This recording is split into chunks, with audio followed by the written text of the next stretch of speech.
जैसे हम लोगों ने पिछले एपिसोड में देखा था, गिस्लेन जो माना कल्टिवेशन टेक्निक विनेसा को सिखा रहा था, विनेसा उस टेक्निक को गिस्लेन की मदद के साथ बिना किसी दिक्कत के कंप्लीट कर लेती है। इसी के बाद हमारा सीन शिफ्ट होता है यहाँ दूसरी तरफ और हम देखते हैं यहाँ पर एक आदमी बहुत सारे सोल्जरों को पीट रहा होता है। उन सबको बड़े आसानी से पीटने के बाद यहाँ इस जगह से बाहर फेंक देता है। ये देखकर इसके साथी कहते हैं, बॉस तुम तो सच में बेस्ट हो, आखिर लोगों की हिम्मत कैसे हुई हमारी पार्टी में इंटरफेयर करने की, यहाँ पर कोई भी ऐसा नहीं जो हमें रोक सके। और फिर देखते जो आदमी अंदर शराब पी रहा था वो यहाँ पर बाहर आने के बाद घास में लेटकर मछली पकड़ रहा होता है। इसी बीच पीछे से एक मिस्टीरियस आदमी आकर इससे बोलता है, क्या हुआ, जो तुम्हारी ट्रेनिंग थी वो कंप्लीट हो गई है। जो लेटा होता है वो उसे साफ साफ कहता है, तुम यहाँ पर किस लिए आए हो वो बात करो। ये आदमी बताता है, विक्टर काउंट डेमोन ने मोबिलाइजेशन ऑर्डर इशू करा है। उसकी ये बात सुनने के बाद विक्टर अपने बाजू में से हेलमेट उठाकर पहनता है। अच्छा तो ऐसी बात है, चलो तो फिर चलते हैं। और हम देखते हैं यहाँ पर उसने उस आदमी और उसके साथियों को मार दिया होता है जो यहाँ पर कुछ समय पहले सोल्जरों को पीट रहा था। विक्टर कहता है, चलो कुछ तो आया, मैं वैसे भी यहाँ पर बहुत ज्यादा बोर हो रहा था। उसके बाद हमारा सीन शिफ्ट होता है पीडीएम कैसल पे। यहाँ गिस्लेन के फादर एक लेटर को पढ़ रहे होते हैं और इसको पढ़ते पढ़ते उनके भी हाथ कँपने लगते हैं। उसमें लिखा होता है, मेरा जो बेटा है गिलमोर, उसे गिस्लेन पीडीएम ने मार दिया है, इसीलिए मैं उसका बदला लेकर रहूंगा। गिस्लेन के फादर कहते हैं पढ़ने के बाद, सोल्जरों को रेडी रखो, ये एक डिक्लेरेशन है वॉर की। क्या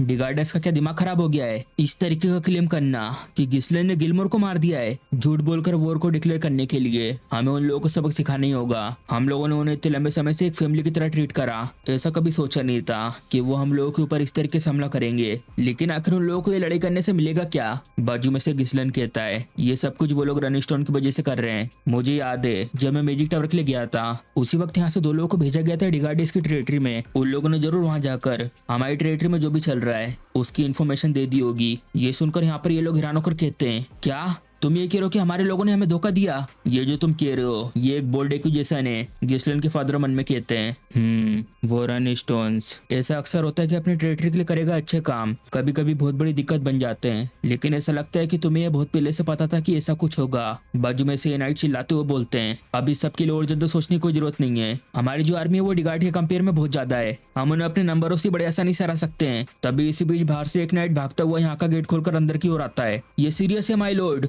वो बास्टर्ड लोग यहाँ पर आ चुके हैं। और हम देखते हैं बाहर का सीन, ये लोग यहाँ पूरी तैयारी के साथ आ रहे होते हैं पीडीएम कैसल की तरफ और यहाँ कैसल के ठीक सामने आकर लाइन में खड़े हो जाते हैं। इन सबको यहाँ पर इतनी जल्दी पूरी तैयारी से आता देख यहाँ कैसल के ऊपर गिस्लेन को छोड़ के बाकी सबके सब हैरान होकर देख रहे होते हैं उनकी तरफ। क्या अभी तो वॉर को डिक्लेयर करे हुए ज्यादा समय भी नहीं हुआ, आखिर ये लोग इतनी जल्दी तैयार कैसे हो गए। माय लॉर्ड ये पता चल गया है कि जो इनकी आर्म फोर्स है उनमें करीब 6000 लोग हैं और इसी के साथ ही जो सप्लाई देने वाले लोग हैं उनमें करीब 1000 लोग और इन सब में से बहुत सारों के पास सेज वेपन है। इन्हें देखकर तो ऐसा लग रहा है कि ऑलरेडी उन्हें तैयार करना शुरू कर रहे हैं। रेंडोल्फ ये सब क्या है, तुमने तो ये कहा था कि हमारे पास बहुत सारे लोग हैं, हम उन्हें आसानी से हरा देंगे। बीच वाला कहता, मुझे तो लगा था कि डिगार्डिस बहुत ज्यादा गरीब है पीडीएम से, आखिर इन लोगों को इतनी ज्यादा अमाउंट में ट्रूथ मिले कैसे। रेंडोल्फ चिल्लाते हुए कहता है, इसीलिए मैं तुमसे कह रहा था कि फंड्स को कम मत करो। अब देख रहे हो ना कि क्या हुआ उस सबसे। सामने से गिस्लेन के फादर इन सबको चुप करते हुए कहते हैं, संभालो तुम लोग अपने आप को, ऐसे एक दूसरे से बहस करने से कुछ भी सही नहीं होगा। जितने भी बाकी ट्रूप बचे हुए हमारे केसल में सबको एक साथ इकट्ठा करो, जितने भी सिटीजन्स हैं उन सबको केसल के अंदर लेके गेट को बंद कर दो और कुछ सोल्जरों को वहां पर रहने दो उनकी रक्षा करने के लिए। ये वॉर अब ऑलरेडी शुरू हो चुकी है। और हम देखते हैं यहाँ पे डिगार्ड को, वो यहाँ होता है पीडीएम केसल के बाहर अपने घोड़े पर मुस्कुराते हुए कहता है, मेरे बेटे गिलमोर, तुम एक ऐसे लड़के थे जो बिना किसी काम के थे, लेकिन तुम्हारे मरने के बाद तुम मैनेज कर पाए अपने आप को प्रूफ करने में। जरा देखो तो क्या तो इनक्रेडिबल केसल है। विक्टर आओ मेरे साथ, मुझे वहां पर जाकर मेरे ब्रदर पीडीएम से बात करनी है। जैसी वो आता है केसल के पास गिस्लेन के फादर चिल्लाते हुए कहते हैं, मेरे भाई डिगार्ड, आखिर क्या मतलब है तुम्हारा इस तरीके से विश्वासघात करने का। डिगार्ड कहता है, क्या विश्वासघात, मेरा प्यारा बेटा गिलमोर मारा गया इस जगह पर और वो भी तुम्हारे बेटे गिस्लेन की हाथों जो पीडीएम का सक्सेसर है। और आखिर कौन ऐसा होगा जिसे गुस्सा नहीं आएगा अपने बेटे के मरने पर। अगर तुम अभी इसी वक्त सरेंडर कर देते हो तो ये सब कुछ बिल्कुल पीसफुल तरीके से खत्म हो जाएगा। गिस्लेन भी यहाँ पर चुपचाप इसकी ये सारी बकवास सुन रहा होता है। इसी बीच रेंडोल्फ चिल्लाकर कहता है, ये अभी भी यहाँ पर आकर आखिरी में से झूठ बोल रहा है। माय लॉर्ड इससे अब और ज्यादा बात करने की कोई जरूरत नहीं है। गिस्लेन मन में कहता है, भले मैं एलिना को बचाने में कामयाब हो गया था लेकिन मुझे पता था आखिरी में चीजें गिलमोर के मरने के बाद इस तरीके से ही होंगी। और ये देखना कि यहाँ पर ये लोग किस तरीके से अपने साथ सेज वेपन लेकर आए हैं, ये तो सांप है, ये हमें इससे यहाँ पर पूरी तरीके से तबाह करना चाहते करते हैं। जैसा मैंने सोचा था सब कुछ उस तरीके से जा रहा है। गिस्लिन के फादर सामने डी ग्रेड से कहते हैं मेरे बेटे ने नहीं मारा है गिलमोर को, और अपने ओरा को रिलीज करते हैं। यही सिर्फ आंसर मैं तुम्हें दे सकता हूँ। अगर तुम्हें अपनी जिंदगी से प्यार है तो यहाँ से जितने जल्दी पॉसिबल हो सके निकल जाओ। विक्टर मन में कहता है जो एल्डर पेडियम, ये सच में एक कमांडिंग प्रेजेंस है जो वर्दी है जनरल कहलाने के, जिसने रक्षा करी नॉर्थ की इतने सालों तक। डी ग्रेड तो पसीने से लथपथ अपनी चेन की सांस छोड़कर कहता है जैसा सोचा था नॉर्दर्न वुल्फ से, मैं तो अब सोच भी नहीं सकता कि आखिर अब यहाँ पर कितना खून बहेगा और ये सब कुछ होने वाला है तुम्हारी इस एक गलती की वजह से। बस तुम इंतजार करो, तुम रिग्रेट करोगे अपने इस डिसीजन को।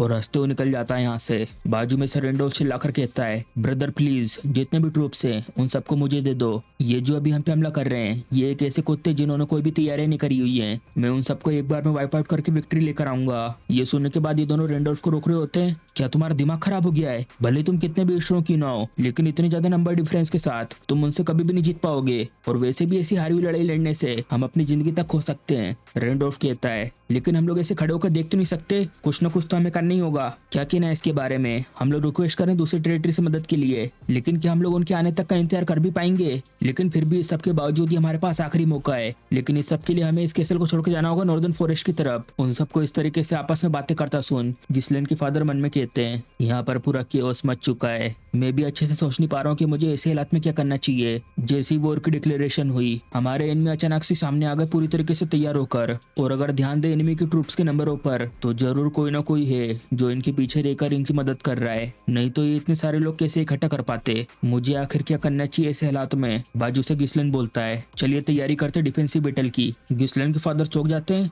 क्या? गिस्लेन आगे बताता है डी ग्रेड की आर्मी के कंपेयर में जो साथ आ रहे हम लोग ज्यादा से ज्यादा 2000 लोग इकट्ठा कर सकते हैं। इन लोगों ने हमें पूरा 3 गुना ज्यादा आउट नंबर कर दिया है। ये लोग पूरी तरीके से तैयार है अपने हाई मोरल के साथ। अगर कम से कम कहें तो इन्हें 15 दिन लगेंगे। एक बार इनका सेज वेपन तैयार हो गया तो ये हमारे ऊपर फुल स्केल पर हमला कर देंगे। ऐसे पॉइंट पर रीइंफोर्समेंट की रिक्वेस्ट करके कैसल में रहकर इन लोगों के ऊपर हमला करना यही सबसे ज्यादा बेस्ट ऑप्शन रहेगा। गिस्लेन के फादर कहते हैं हाँ यूजुअली हमें यही करना होगा, लेकिन ये सब करने के बाद मुझे आगे कुछ नहीं दिख रहा कि हम लोग इसके बाद क्या करेंगे। गिस्लेन धीरे से अपने फादर के कान में बताता है। गिस्लेन के फादर चौंक जाते हैं उसका ये प्लान सुन के। उसके बाद हमारा सीन शिफ्ट होता है 15 दिन बाद, जब एनिमी अपना अटैक करने वाला है पेडियम के ऊपर। गिस्लेन तो पूरी तरीके से तैयार हो जाता है आर्मर वार्मर पहन के। मन में कहता है मैं अपना सब कुछ लगा दूंगा जो भी मेरे पास है इस गेम को पलटने के लिए। और फिर आ जाता है यहाँ टेंट में। यहाँ पे सब लोग बैठे होते हैं। गिलियन की और बिलिंडा कहती है तो वॉर सच में शुरू हो गई है। गिस्लेन कहता है हाँ, और मैं तुमको बताऊंगा अब से तुम सबको क्या करना है, और बताता हूँ उनको एम्बुश के बारे में। बिलिंडा चौंक जाती है। क्या एम्बुश करना है? हाँ, इससे पहले कि वो लोग अपने तरफ से हमला करें हमें उनके पीछे से उनके सप्लाई यूनिट पर हमला करना है। एक बार हम लोगों ने उनके सप्लाई रूट को ब्लॉक कर दिया तो ये जो वॉर है वो ज्यादा लंबे समय तक नहीं चलेगी और उन्हीं के लिए और ज्यादा डिफिकल्ट हो जाएगा इस लड़ाई को और ज्यादा आगे बढ़ाना। बिलिंडा कहती है लेकिन आखिर हम लोग ये करेंगे कैसे? इन लोगों ने ऑलरेडी कैसल के सामने वाले एरिया पर कब्जा कर लिया है। अगर हम लोग जरा भी कैसल से बाहर निकले तो वो लोग हमें देख लेंगे। गिस्लेन क्योर और गिलेन का नाम लेता है। उसके बोलते ही क्योर बताता अपने तरफ से जैसा कि तुमने कहा था हमने ऑलरेडी फॉरेस्ट ऑफ बीस्ट के आउटपोस्ट पर जितने भी ट्रूप्स थे उनको तैनात कर दिया है। अगर चीजें थोड़ी बहुत भी बिगड़ जाती हैं तो वो लोग वहीं जंगल में रिट्रीव कर सकते हैं, तो इसलिए कोई भी चिंता की बात नहीं है अगर उन लोगों को कोई ढूंढ भी लेता है तो। गिलेन बताता अपने तरफ का हमने भी पोंचोस को समय बांट दिया है जो डायर एंट्स की स्किन से बने थे, जैसा उनका मटेरियल है ये रात के ऑपरेशन के लिए सूटेबल है। गिस्लेन कहता है ऑफ कोर्स अगर एक बहुत ज्यादा बड़ी आर्मी होगी तो उनका पता लगाना बहुत ज्यादा आसान होगा, लेकिन अगर एक एलिड यूनिट होगी जिन्होंने ऐसे कपड़े पहने जिनको रात में देखना आसान नहीं है तो ऐसे में एम्बुश करने पर वो लोग हमें देख नहीं पाएंगे।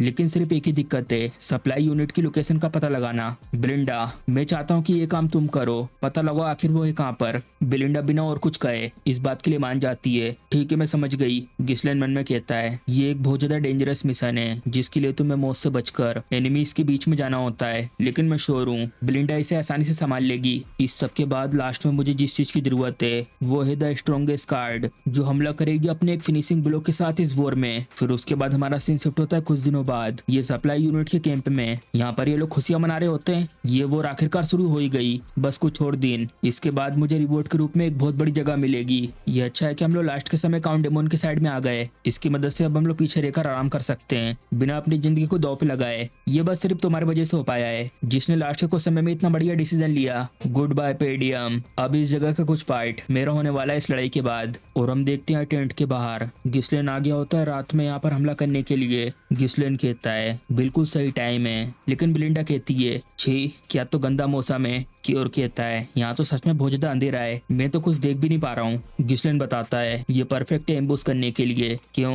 क्या तुम्हें ऐसा नहीं लगता? और फिर पहन लेता अपने हेलमेट को। यहाँ से हमें किसी भी तरीके के होस्टेज की जरूरत नहीं है, जो भी तुम्हारे सामने आ रहा है किसी को मत छोड़ना, सबको मार देना। और गिस्लेन के ऐसे बेडेस रूप के साथ उसका घोड़ा भी कुछ कम नहीं होता, वो भी अपनी आंखों से घुर घुर को देख रहा होता है सामने की तरफ और बहुत स्पीड में भागता हो जा रहा होता है इन लोगों के पास। अचानक से रात में अपने ऊपर ऐसा हमला होता हो देख ये लोग भी चौंक जाते हैं और फिर उसके बाद एक एक करके सब लोग मारना शुरू कर देते हैं। गिलेन तो अपनी बड़ी सी कुल्हाड़ी से सबको काटता हो जा रहा होता है जो भी उसके सामने आ रहा होता है, और गिस्लेन अपनी बड़ी सी तलवार से एक सोल्जर को बीच से ही काट देता है। संभल के, हमारे ऊपर एनिमी का हमला हो गया है। हाँ ये सब क्या है? जो लोग नजर रख रहे थे वो लोग कहाँ पर हैं? गिलेन और क्योर इन दोनों को भी एक झटके में मार देते हैं। गिलेन चिल्लाते हुए सबसे कहता है गिस्लेन मर्सनरीज, अब तुम प्लेन के अकॉर्डिंग ही मूव करोगे, यहाँ पर तुम्हें जो भी मिलता है किसी को मत छोड़ना, एक सिंगल आदमी भी नहीं। और हम देखते हैं यहाँ पर उन दोनों को जो लोग पहले पार्टी बना रहे थे। बेरोन जल्दी से बाहर आओ, हमारे ऊपर एनिमी का हमला हुआ है। बेरोन कहता है हाँ मेरी भी आंखें, मुझे भी दिख रहा है। ये बताओ आखिर साइंटिस्ट क्या कर रहे हैं? और वैसे भी हमारे पास पूरे 1000 सोल्जर हैं, तो इसीलिए बिल्कुल भी पैनिक मत करो और रोको उन लोगों को। ये हैरान होकर बताता है बात ऐसी है कि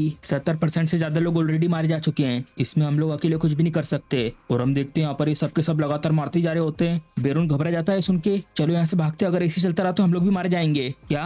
और इससे पहले कि ये कुछ कर पाता इसकी गर्दन में पीछे से 2 खंजर घुस जाते हैं। इसको अपने आंखों के सामने इसे मरता देख बेरोन डर के मारे जमीन पे गिर जाता है। और फिर देखते हैं डेग और उसको ब्लिंडा ने मारे होते हैं। ब्लिंडा कहती है ओ माय, मैंने तो ये सोचा नहीं था कि तुम मुझे यहाँ पर दिखोगे। पेडियम से फेब्रो यहाँ पर ये ब्लिंडा को अपने ठीक सामने देखकर और ज्यादा डर जाता है, क्या ब्लिंडा तुम यहाँ पर? और फिर देखते कुछ समय बाद यहाँ जगह पर आग लगा दी होती है और जितने भी लोग यहाँ पर थे उन सबको मार दिया होता है। और यहाँ पर सिर्फ आखिरी ये बचा होता है बेरोन फेब्रो। ब्लिंडा इसे यहाँ पर गिस्लेन के सामने ले आती है और बताती है गिस्लेन को ये है वो इंसान जो पेडियम से डेगार्ड गया था। ना कि सिर्फ इसने सारे इन्फॉर्मेशन उन लोगों को सेल करी, और इसके साथ साथ यहाँ पर सप्लाई ग्रुप का कमांडर बन के बैठा हुआ था। बेरोन गिस्लेन से कहता है प्लीज मुझे छोड़ दो, मुझे कुछ मत करो यंग लॉर्ड गिस्लेन, मैं तैयार हूँ सरेंडर करने के लिए। गिस्लेन बेरोन से पूछता है आखिर इस सब के पीछे है कौन? बेरोन बताता है वो डेमोंड था, इस सब के पीछे है डेमोंड फैमिली, मुझे ये सब करने के लिए डराया धमकाया गया था, इसलिए मैं कुछ भी नहीं कर सकता था। गिस्लेन मन में कहता है डेमोंड,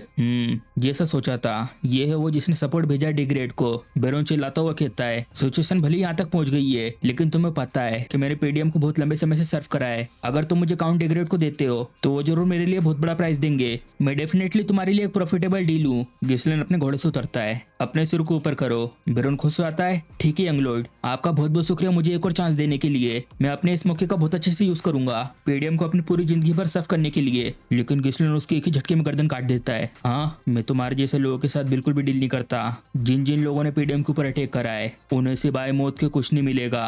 और जाने लगता है यहाँ इस जगह से अपने सारे मर्सनरीज के साथ, और यहाँ से फिर ऐसे जाते जाते पीछे से ब्लिंडा भी गिस्लेन की तरफ हैरानी से देखती है। बाजू में क्योर कहता है अब हम लोगों को क्या करना है कैप्टन? गिस्लेन बताता है हम लोग अभी सबसे पहले कैसल की तरफ चलेंगे, उन लोगों ने अब जरूर अटैक करना शुरू कर दिया होगा और ऐसे समय पे उन सबका ध्यान अभी पूरी तरीके से कैसल की तरफ होगा। हम लोग इस चीज को अपने एडवांटेज के लिए यूज कर सकते हैं उन सब लोगों के ऊपर अचानक से अटैक करने के लिए, जिससे कि वो सारे के सारे कंफ्यूज हो जाएं। जैसे हम लोग वहाँ पहुंचे क्योर तुम और ब्लिंडा कैसल की लेफ्ट साइड में जाकर उसको सपोर्ट करना, मैं जा रहा हूँ सीधे राइट साइड की तरफ, और गिलियन उनकी जो मेन फोर्स है उनको मैं तुम पे छोड़ता हूँ। ये भले एक सरप्राइजिंग अटैक होगा, लेकिन तुम्हें वहाँ पे हजारों लोगों से अपने कुछ लोगों के साथ लड़ना होगा, अच्छे से सोचकर बताओ क्या तुम ये हैंडल कर सकते हो? गिलियन मुस्कुराते हुए कहता है अगर ये आप ही कमांड है यंग लॉर्ड तो फिर कोई भी दिक्कत नहीं है। गिस्लेन भी मुस्कुराता है सुनने के बाद। पीछे की ओर कहता है ब्लिंडा से ये तो ओल्ड मैन को सबसे ज्यादा मजेदार काम दे रहा है। तभी ब्लिंडा हैरान होकर पूछती है यंग मास्टर तो फिर कैसल गेट का इंचार्ज कौन होगा? गिस्लेन बताता है उस गेट को ऐसे अकेला छोड़ दो। गिस्लेन के कहने से इन तीनों को समझ में नहीं आता क्यों अकेला छोड़ना है। गिस्लेन कहता है ये वो स्टार्टिंग पॉइंट होगी जो चेंज कर देगी पेडियम की हिस्ट्री को। और फिर देखते कैसल तरफ के सीन को, यहाँ पर लड़ाई शुरू हो गई होती है। गिस्लेन के फादर चिल्लाते हुए सबसे कहते हैं सारे के सारे सोल्जर तैयार हो जाओ एनिमी के अटैक के लिए। और फिर लगातार बहुत सारे हमले हो रहे होते हैं कैसल के ऊपर, फायर करो उनके ऊपर, इनमें से किसी को भी वॉल के पास मत आने देना। लेकिन ये तो बहुत सारे हैं और लगातार आते जा रहे हैं दीवार को चढ़ते हुए। गिस्लेन के फादर अटैक का ऑर्डर देते हैं स्विच करो कॉम्बैट मोड में, हमें इन्हें कैसल की दीवार के आसपास बिल्कुल भी नहीं आने देना है। और यहाँ देखते कैसल के बाहर डिग्रेड को, ये खुद में बहुत ज्यादा हंस रहा होता है, ये तो बहुत ज्यादा सेटिस्फाइंग है, ऐसे तो ये लड़ाई ऑलरेडी खत्म हो जाएगी, चलो अगले स्ट्राइक के लिए तैयार हो जाओ, जितना जल्दी पॉसिबल हो सके हमें हमें कब्जा करना है इस केसल के ऊपर, विक्टर मन में बोलता है। तो आखिरी में इस तरीके से होगा नॉर्दर्न वुल्फ का एंड। मैं इससे थोड़ा और ज्यादा एक्सपेक्ट कर रहा था, लेकिन ऐसा लगता है यहाँ पर और कुछ नया नहीं होने वाला। इन लोगों से लड़ते लड़ते रुकने के बाद रैंडोल्फ कहता है, ब्रदर जो एक केसल वॉल है ये एक दिक्कत तो है ही, लेकिन जो केसल का गेट है वो एक अलग चीज है, वो किसी भी समय टूटने वाला होगा। बताइए आखिर हम लोग ऐसे समय पर क्या करें? गिस्लेन के फादर कहते हैं, उस गेट को ऐसे ही छोड़ दो, हमें सिर्फ इस वॉल की रक्षा करनी है। पीछे स्कोवन से कहते हैं, आखिर बैकअप जो आ रहा था उसका क्या हुआ? स्कोवन बताता है, जिस भी टेरेटरी को हमने मैसेज भेजा उन सबने मना कर दिया है, यहाँ तक कि जिम्बर और रेफोल्ड, उनने भी ये कहा कि वो लोग हमारी मदद नहीं कर सकते कुछ इंटरनल मैटर की वजह से। और इसके अलावा हम लोगों ने जितने भी मैसेंजर को भेजा था लोगेश टेरेटरी में, वो सारे के सारे मिसिंग है, उनकी तरफ से कोई भी मैसेज नहीं आया। ये सब सुनने के बाद रैंडोल्फ गुस्से में कहता है, आखिर ये सब कैसे हो सकता है? जितने भी लोगों के पास हमने मदद के लिए भेजा, इनमें से कोई भी टेरेटरी हमारे लिए बैकअप नहीं भेज रही। ये साले अनग्रेटफुल बादशाह कहीं के। फिर उसके बाद देखते हैं केसल के बाहर डिग्रेड के पीछे से एक सोल्जर भागता हुआ आता है। माय लॉर्ड, एक बहुत ज्यादा बुरी न्यूज है। ऐसा लगता है जो हमारी सप्लाई यूनिट है उसमें बहुत बड़ी दिक्कत हो गई है। एक सोल्जर को हमने अपनी तरफ से भेजा था वहां से सप्लाई की रिक्वेस्ट करने के लिए, लेकिन वो अभी तक वापस नहीं आया है। ऐसा लगता है कि वहां पर कुछ हो गया है। डिग्रेड हैरान हो जाता है सुन के, इतनी जल्दी से तुम कोई भी अंदाजा मत लगाओ, ऐसा बिल्कुल नहीं हो सकता कि वहाँ पे किसी भी तरीके की दिक्कत हो गई हो। और वैसे भी इन पेडीएम के बेवकूफों को ये कैसे पता होगा कि हमारी सप्लाई यूनिट कहाँ पर है? विक्टर देखता सामने की तरफ जहाँ सप्लाई यूनिट थी, वहां से धुआं निकलते हुए। ये धुआं जिस जगह से निकल रहा है वहाँ पे तो सप्लाई यूनिट थी, तो इसका मतलब पेडीएम के पास कोई ना कोई ऐसा है जो बोल्डली अपने ब्रेन का यूज कर सकता है।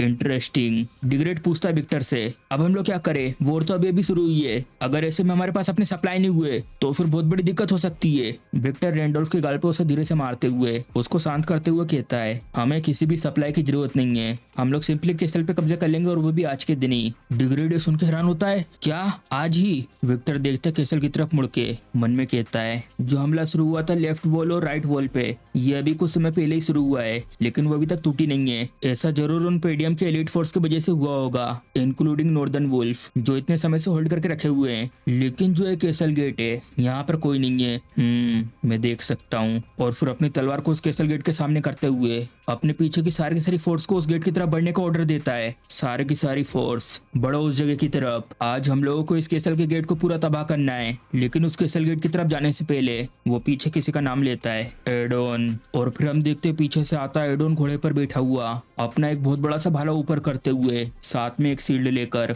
एडोन को विक्टर यहाँ से जाने से पहले बताता है, मैं अब वहाँ केसल के गेट के पास जा रहा हूँ उस गेट को डिस्ट्रॉय करके केसल के अंदर जाने के लिए। तो जबकि मैं वहाँ पर खुद पर्सनली जा रहा हूँ, तो मैं यहाँ पर रुककर इस जगह की रक्षा करनी है। और फिर यहाँ पर पलट के खड़ा हो जाता है किसी को भी केसल की तरफ जाने से रोकने के लिए। और फिर हम देखते हैं यहाँ पर एक केसल के पास का सीन। यहाँ पर ये लगातार चढ़ते जा रहे होते केसल के ऊपर, लेकिन केसल के ऊपर ये लगातार इस जगह को डिफेंड कर रहे होते हैं। पीछे से स्कोवन कहता है, माय लॉर्ड जरा उधर तो देखिए, ये लोग यहाँ पर ये सेज टावर लेकर आ गए हैं। गिस्लेन के फादर कहते हैं, डैम इट, आखिर इन्हें पता कैसे चला हमारी केसल की हाइट कितनी है? रैंडोल्फ कहता है, हम लोग इतने ज्यादा बिजी हैं इन सोल्जरों से लड़ने में, अगर ये इस केसल की दीवार तक पहुंच गया तो हम लोग ज्यादा समय तक नहीं टिक पाएंगे। गिस्लेन के फादर अपने बाजू में सोल्जरों को चिल्लाकर कहते हैं, क्या तुम्हारी तैयारी अभी तक पूरी नहीं हुई? सोल्जर कहते हैं, हमारी तैयारी बस खत्म हो ही गई है, फायर करो जिससे कि ये पहुंच ना पाए टावर तक। और फिर ये बड़ा सा पत्थर जा रहा होता है सेज टावर की तरफ। ये अटैक देखकर डिग्रेड की तरफ वाले सोल्जर कहते हैं, इन लोगों ने तो ये फायर करना शुरू कर दिया है, लेकिन आखिर इन लोगों ने ये बना के खत्म कब करा? ये तो सेज टावर पे लगने वाला है। तभी विक्टर बहुत दूर से एक भाला फेंक के मारता है उस पत्थर की तरफ, और उस पत्थर को वही हवा में टुकड़े टुकड़े कर देता है। उसको ऐसा टूटता देख यहाँ पर ये सब के सब हैरान हो जाते हैं, क्या ये सब कैसे हो सकता है? इस अटैक को तो हवा में तबाह करके रख दिया,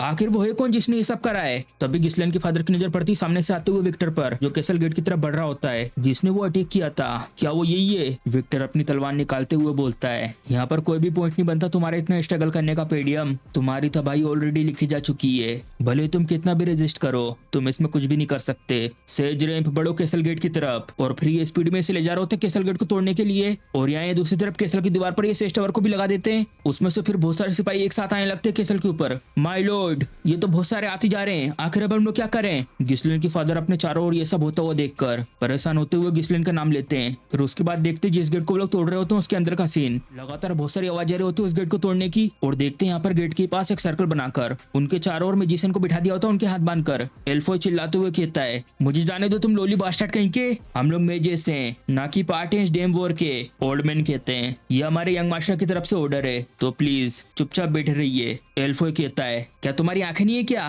तुम्हें क्या देख के कहीं से ऐसा लग रहा है कि मैं इस हालात में चुप बैठूंगा? जरा देखो वहाँ पर, ये रेम इतना पास आ गया केसल के, इसका इतना पास आ जाना, इसका मतलब तुम इस वॉर को ऑलरेडी हार चुके हो। अब इस केसल को पूरी तरीके से तबाह होने से कोई नहीं रोक सकता।